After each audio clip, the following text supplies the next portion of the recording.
So I went to this. I was kind of disappointed. I wanted to go with the guys I went in with, but they took you, you kept your mouth shut, you went. Yeah, right. Because I kind of wanted to go with my cousin to get a transfer, and they wouldn't let me go. My cousin, Walter Rackey, my mother and his mother were the four sisters, and he helped build Hoover Dam, this company. So he went there, and they called him to Washington. They said, how about this and that, can you handle it? He said, yeah, our company. He said, nope, no company's going to handle it. He says, you're going to go, otherwise we're going to draft you. They put him a colonel of Marines. And I wanted to go with him, but my CO wouldn't give me, he said, you're trained for this, and that's where you're going to stay. So, where did you get trained? I didn't get much basic training. I went from Deschamps to Fort Ord. I was there when Fort Ord was being built. That's where I started in the service. But Did you, any other injuries besides the one that, before you shipped out to go to Burma? no, just that ear when I did that. Just the ear? Yeah. And the baseball bat. And the baseball bat. Yeah, I was out from 10 o'clock in the morning, and they woke me up, and I went back to sleep. I didn't wake up till 6 o'clock that night. I've been pain there all the time. It never quits. It's never left, huh? I went to Bale Brothers. I've been over, I hit New York. They told me when I was overseas, I'd pick up a sweat. That they told me, be sure you take care of that one in the States. So when I hit the States, they said, well, some kid, doctor tapped me on the shoulder twice. He said, oh, you're okay. So some kid interviewed me. He said, well, if you send you in Florida, if you get well, we're going to send you back, or we'll give you your discharge if you pay your own expenses. I said, give me my discharge. I'm going home. I said, I got a wife and kid I want to go home and support. I said, 4 years has been long enough. Yep. Yeah. Yeah. So that's how you got out. Yeah. Yeah. I had to put in for a pension company. I never collected a cent. I got turned down there. They gave me a letter I could go in any hospital, but who wants to go lay in a Heinz hospital? Yeah. That's not something you want to do. Did you have any friends that you kept from when you were in Burma? Oh, yeah. Ray Jensen. I had a couple of them. We had a lot of that trade when I went on, that they started from Harbor Springs to Kalamazoo. I got on Manistee, that had been trained with my group, and I was in charge of them. And we went to Kalamazoo. Potchman was in there, from Traverse, Humboldt, Johnson. So I remember them. My company was from all. I had met one guy that was from Frankfurt after when I was Arner was there. When I went to Chicago, I met 3, 4. We had a meeting a couple times. And we all got together. But now I can't find the one now that's living anymore. Yeah. Some of the young guys couldn't take it. The older guys that was working and that, but we had the young guys that.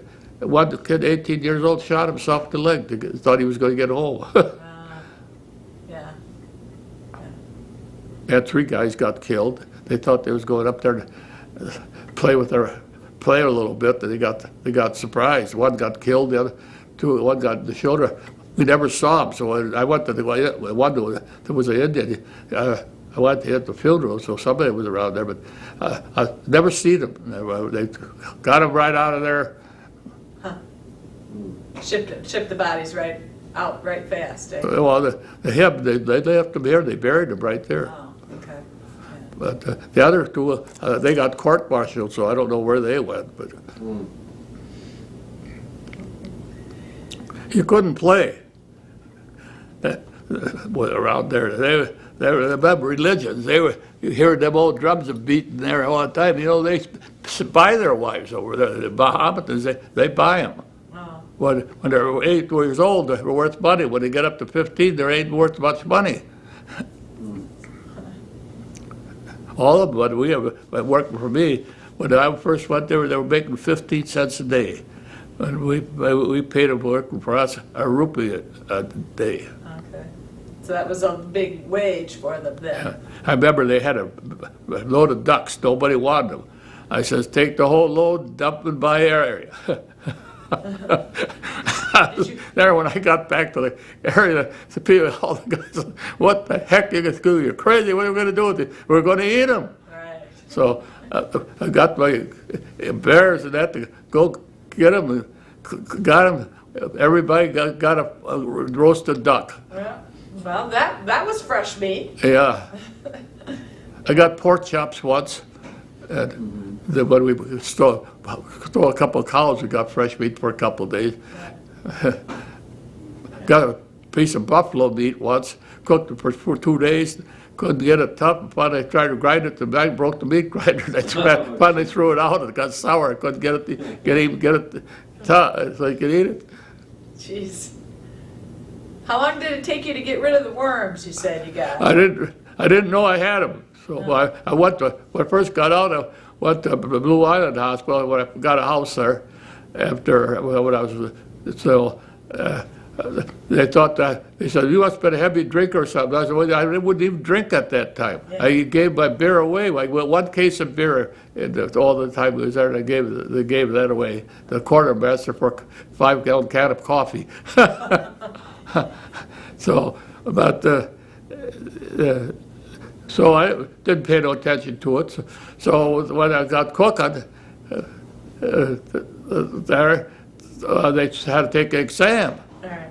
They said, well, before we hire you, you're going to have to get rid of the worms you got in your stomach. I had to go to the hospital and get the worms out of me. That was low. How did the war affect your life?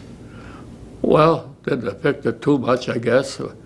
I lost 4 years of my prime of my life, about the most I think I could say. My wife was about ready to disown me, I guess. But she stuck with you. Yeah, most of the guys lost their wives over there when we were there. Well, she went home with her dad's mother. She didn't have much choice neither.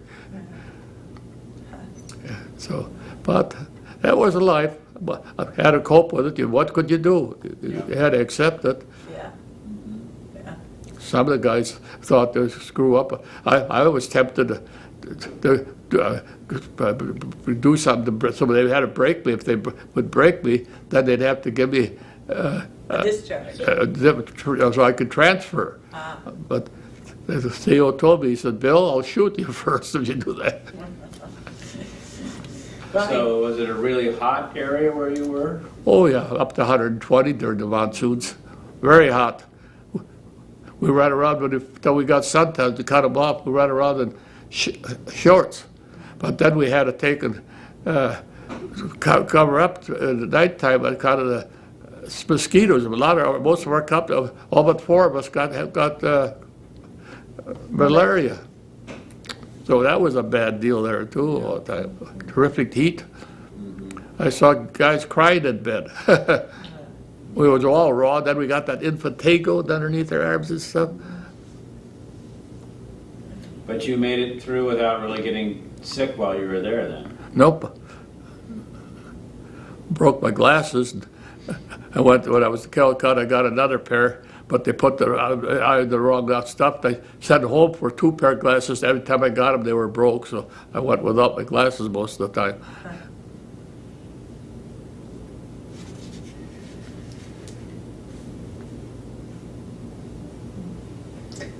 Any other stories that you'd like to share with us while you were there?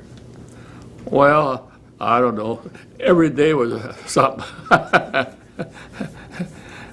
We got, finally at the end, we got a few shows and stuff. But I pretty well stayed in camp because running around there at nighttime, it wasn't too safe. Right.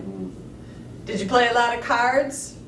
I played a lot of blackjack. A lot of blackjack. But after we got overseas, it wasn't so much. There was nothing to do. But going over on a boat one day, I made $1,200 playing blackjack. And see how some privates and everybody was playing stuff there. And now I found that out there to deal with. I never was good at crap shooting. I never. But most of them signed most of their paycheck, sent it home. Yeah. Like I put. Where was no place to spend it? Why carry the money around all the time? So I didn't even. I only took about $10, $20 rupees out of my paycheck because there was no place to spend it. Yeah. I discharged and sent some home to my wife. I figured when I got home, that was going to be a down payment for a house. Yeah. Did it work out that way? Yeah. Good. Yeah. That was a great thing. That was it wasn't a very big house, $9,500, 4 little rooms, the kitchen, that. Yeah. And so, soon as you could buy one, got rid of that one and built another one in the middle when the guy goes bankrupt on me. So, but then I finally went to work for quit the hotels, went to work for American Dental, or American Medical, I mean. American Medical. And I run the kitchen, 3 dining rooms, 1,200 employees, and managing it, and everything else. Where was that? In Chicago, that's the Oh, main Chicago. office in Chicago. Okay. When did you come to Charlevoix? Yeah. When I retired when I was 63 and a half.